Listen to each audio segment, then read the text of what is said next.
Atmosphere, the relationship. He was a nice guy, you know. He was an experienced coach, big name, and it looked like he was the perfect coach for the club. But from over the time, it shows that we got not really on with the English football and with the kind of playing. What it was with Scolari was what Avram done was he continued with the training from Mourinho, and he just let the players do what we knew, and didn't try and change it. And then the first time at the club, a manager come in with completely different ideas, and he just got met with a little bit of resistance, I think, whether consciously or subconsciously, I don't know. It was difficult, and after 7 months or 8 months, the club changed him. A change of manager, familiar opponents, a different outcome. Guus Hiddink steered Chelsea to a 7-5 aggregate victory over Liverpool after an extraordinary couple of matches. In the semi-finals, after a goalless first leg in Catalonia, the second leg at Stamford Bridge had early thunder from Michael Essien. We had maybe decisions that didn't go our way, but it's football, and when you look back at it, yeah, you're angry at the time, but it's football. We've had decisions that's gone our way that maybe shouldn't. It was difficult to accept because, we should get a few penalties, at least one. And to went out with a 0-0 and 1-1, first shoot on goal in the 94th minute was so unlucky for the club, because I had the feeling if we reached the final again in this year, we could win it. Chelsea's pain was eased somewhat by another FA Cup triumph. Beating Everton at Wembley was a decent send-off for Hiddink as he returned to his job coaching Russia's national team. Still seeking European glory, Abramovich turned towards Italy. Carlo Ancelotti had won everything as a player and manager with AC Milan. Brazilians David Luiz and Ramirez were added to the squad as Ancelotti sought to satisfy Abramovich. We had a good time, we won the double, and altogether I think it was a great time with Carlo. But failure in Europe meant Ancelotti survived only 2 years. The pursuit of the Champions League appeared to have become an obsession. Next to try his luck was another Portuguese manager, André Villas-Boas. The expectations for the club, you know what they are, and the managers that have sitting in this chair for the last 7 years have been challenged for the trophies.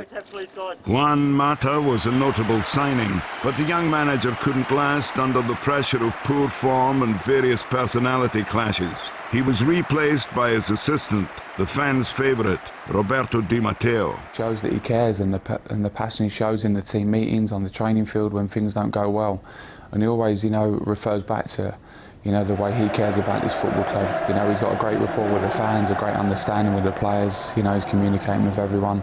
And things have gone very well for us in the Premier League, in the FA Cup and Champions League as well so far. So he deserves, a huge amount of credit for that. It's a show. Sometimes, in previous seasons we haven't had a little bit of luck and things don't go our way. But, this season we've had a little bit of luck, which is always nice. The togetherness that everyone's shown since Robbie's come in has been excellent. When Benfica were defeated home and away, players and fans began to believe, but the semi-final draw tempered enthusiasm.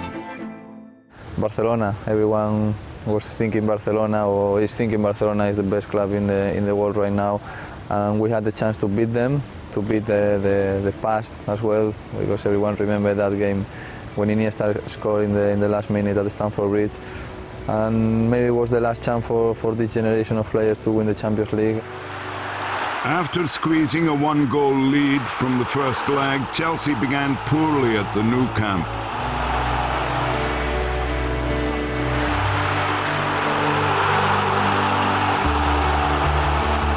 When they scored the second one and JT went sent off, everything was lost. Then Ramirez scored that great goal. We were still alive.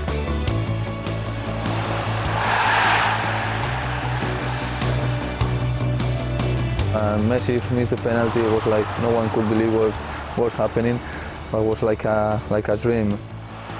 I was running and running, never dribbling Victor and scored that goal, and was like a moment of everything was stopping. We knew we were in the final. I think that day we started believing that we could do everything. We could beat anyone if we could do that against Napoli, Benfica, and especially Barcelona. Having overcome Barcelona in the Champions League, Chelsea weren't surprised to find Liverpool as their opponents at Wembley in the FA Cup final. Didier Drogba again proved decisive.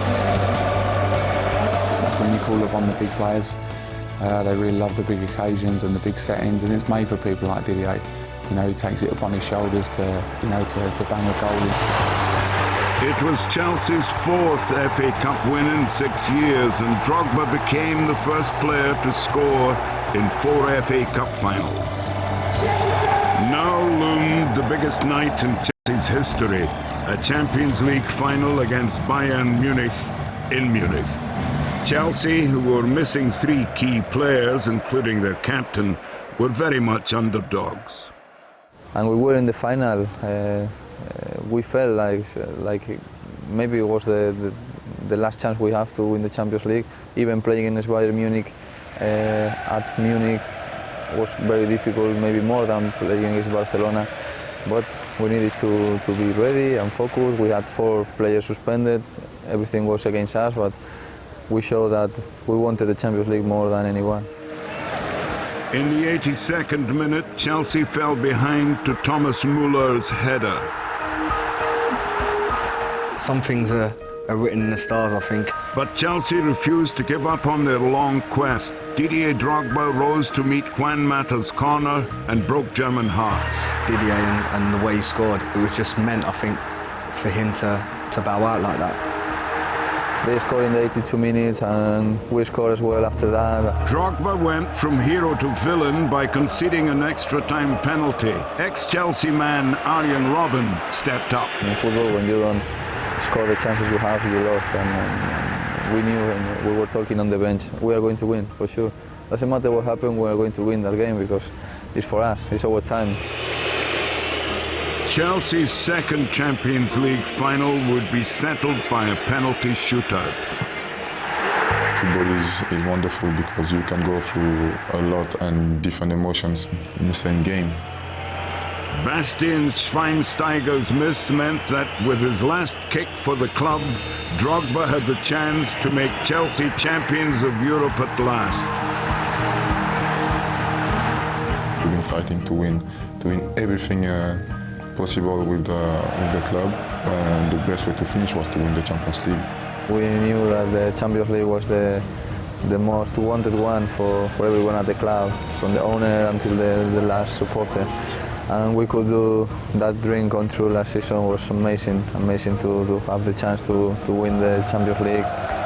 You know, when nobody expected us to be there, we won it. The way he ended his Chelsea career is probably the way anyone would want or dream of ending their career. You know, it's like a movie, you know, it's like a script. Roman Abramovich's first decade as Chelsea owner had been both eventful and hugely productive. A Champions League triumph, a Europa League success, 3 Premier League titles and 4 FA Cups have established Chelsea as a major power at home and abroad. Still seeking glory in 2013, Abramovich turned to Jose Mourinho once again. We are ready to work together again and with much better conditions at this time to succeed and to have what this club wants.